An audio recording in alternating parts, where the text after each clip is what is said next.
Okay, so it seems like recently Kobo Kanaeru has been under a little bit of, kind of fire from League fans after, her co-streaming of the LCS. Now, if you don't know, the LCS is, of course, the kind of like, what you call it, esports for League of Legends. And you can see here, she was doing a watch-along with it. I'm assuming it's sponsored, considering she's got the hashtag there. And yeah, essentially just watching along with the stream. But it seems like you got a lot of criticism for that from a lot of fans of the LCS and just League in general, right? And there's been a lot of criticism that Kobo has actually responded to recently. Now, again, this is the one of these shorts that has come out talking about this situation, kind of explaining it. Now, just to kind of give you a little bit of a warning here, it's translated from like Indonesian or something, so it's gonna say he a lot. Whenever they say he, they mean she. So just to kind of clarify that, because I got really confused watching it the first time round, it would say like he, even though they're talking about Kobo, they're supposed to say she. So yeah, that's essentially it if you get confused by why they're saying that in this video. But let's watch it and then we'll talk about it, right? Kobo got fried again. Oh, Kobo got fried again because of yesterday's LCS tournament team. Many people criticized him for not being very professional during yesterday's stream. They said that when the game was going on, he was quiet a lot, yawning all the time, but he was more interested in talking about Valorant than discussing the game. People complain that at least do some research or learn a little about the champion and the team that is competing. Not just that. The overlive stream was also subject to protests. It's like watching football on local TV. The game screen is even smaller. Meanwhile, his avatar is too big. Fodder, who wants to watch the tournament, is clearly emotional because the game isn't highlighted. And yes, how can we compare it with other VTubers? So, for example, like Eli yesterday, when she was restreaming the PUBG Mobile tournament, and Eli is really good at knowing when to hype the atmosphere for sponsorship needs. Yes, you know, the flying hours and experience are indeed different. Who knows? But to be honest, I also don't really understand the LCS. Why do they suddenly want to take Indo Market again and choose Combo for costumes for this event? Just wing grip yesterday's vlog here. LOL, I've never seen it played by Internet Cafe Kids. The streamer who plays LOL only knows the sound of the MV. That's why it's strange that the target market doesn't exist. Instead, they are forced to use streamers whose hype has gone down. It seems like the promotion party and Admin are different people. They're asynchronous. The thing is, so again, it's very hard to kind of like unpick what that says because of the really poor translation and of course the random noises that the translation thing was doing. But essentially, what they're saying is that a lot of people were not happy with Kobo after, of course, co-streaming it, essentially saying that her model was too big on the screen, which I don't think that's the case, right? If you're co-streaming something, I think you can do whatever the hell you want in terms of setting up the stream. You could either have it bigger, smaller, on a screen like this. I feel like this is fine, right? If that's what she wants to do on her stream, that's what she wants to do. She's co-streaming it. She's not the one live streaming it to everybody, right? But of course, some people weren't happy with the way she was kind of speaking on stream as well, essentially saying that she was unprofessional, and saying that essentially, like, she was talking more about Valorant and stuff, and didn't really know much about the teams that were actually kind of having matches that she was watching, which I think is understandable, right? Because obviously some people want to watch something that is more in depth to that. But also, I would argue at the same time, right, this is a co-stream, so you don't have to watch it, right? I don't think there's any kind of need for you to watch this, right? You could go and watch the actual stream itself, the actual LCS itself, or I'm sure there might have been other people co-streaming that maybe knew a little bit more about League. Now, of course, they kind of bring up the point, and it's kind of hard to understand at the end, but I'm pretty sure what they're trying to say is, lots of people have been asking why people like, why are League like hiring people to co-stream it whenever they don't know much about the game. Is it because they're just popular, and talking about essentially the gap between like League streamers and being popular, and obviously like popular VTubers, right? I'm pretty sure what they're trying to say is like, are they hiring people like Kobo because obviously she's popular, and they kind of face the dilemma where they can't just hire League streamers because they're not popular enough to get them that attention, right? Whereas, if you hire someone like Kobo or other people who are obviously bigger and more popular, then of course you're going to get more viewers towards it, but also you fall into the problem of maybe they don't know much, right? So again, of course, that is something that maybe, they got to navigate through next time. But I can understand why people maybe weren't so happy, but also at the same time, I can also see why, just don't watch it, right? But people say Kobo addresses the criticism regarding her LCS co-stream.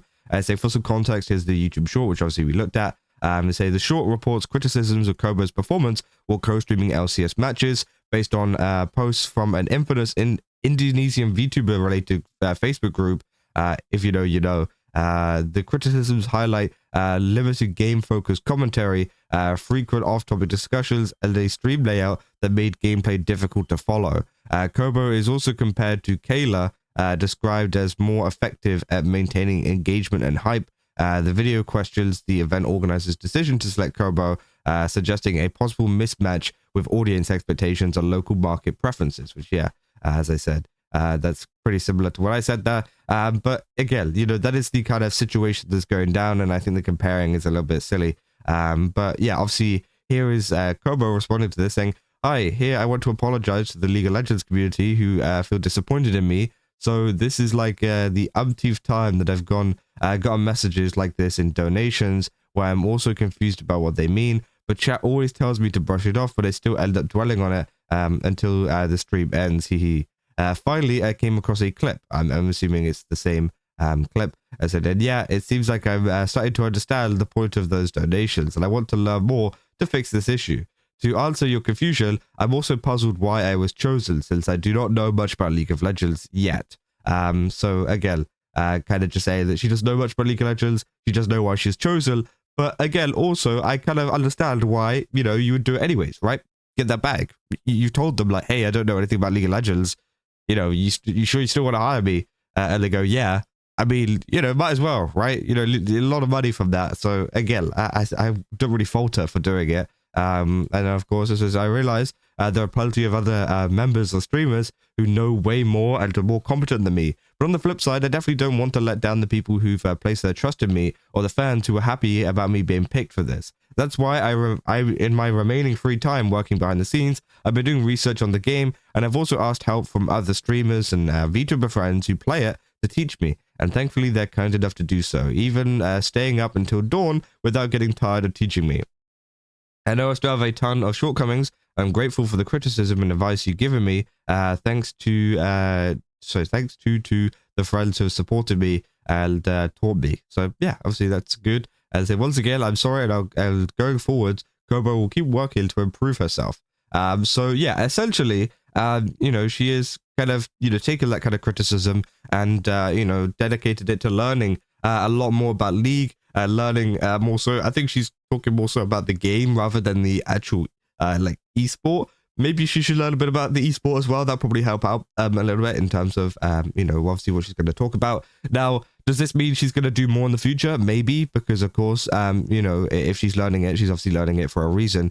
Else, you know, because I'm gonna be honest, if it was one of these things where it was 2 streams and you're never gonna do it again, I wouldn't bother learning League for that, right? But again, if she wants to do it again and it seems like she's got more opportunities to do it again, then yeah, I think actually that's really good, right? To kind of you know, learn a little bit more. And I don't think she's at fault for doing it in the first place and taking it in the first place without knowing a lot. But I do think that obviously it does kind of show her dedication to wanting to you know, improve it, right? And I do think that is good, right? That is good, and I think a lot of people would be very accepting of that, right?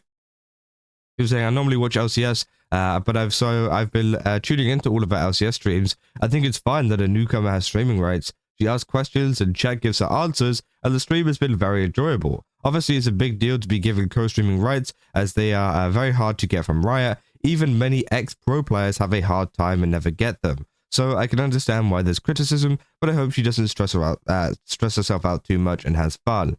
Then from a marketing perspective, giving co-stream rights to ex-players has no benefits. Their viewers already play League of Legends. With Kobo, they might attract new players. 100% true, right? And that is why they choose people like Kobo and other bigger VTubers and streamers and whatever, because they have that audience that maybe don't play League, but could be interested in something like League, right? And, you know, sponsoring ex-players or whatever isn't going to get you new players, right?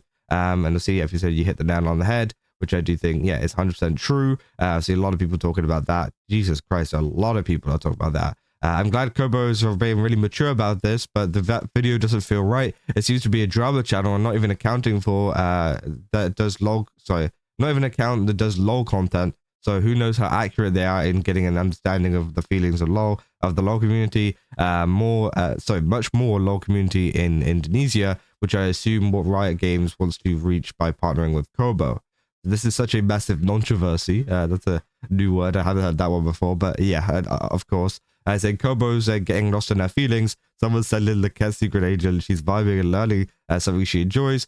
She's part of the biggest VTubing company on the planet. And, you know, I do think that 100%, this is one of these things where essentially, you know, you can have a lot of fun just as much as someone who maybe is an expert on LCS, League of Legends, all of this kind of stuff. You can have as much fun, you know, watching someone learn about it as well. That is why that kind of content exists. There's been so many streams, so many videos and, YouTube series where people learn to do a certain thing, whether it's play League of Legends, whether it's, do other stuff, and people enjoy that, right? So there is a content space for it, and I think that being sponsored to do that is also pretty cool, right? I think that is 100%, fine, and I don't think anybody should really be criticizing that. But again, I don't think it's anything that should be, taken out of, proportion. I think this is totally fine. I think what she's doing is fine, and I think that obviously the response has been very, very good. And obviously she's gonna try to learn a lot more. And yeah, that's good, right? That's what you could ask for.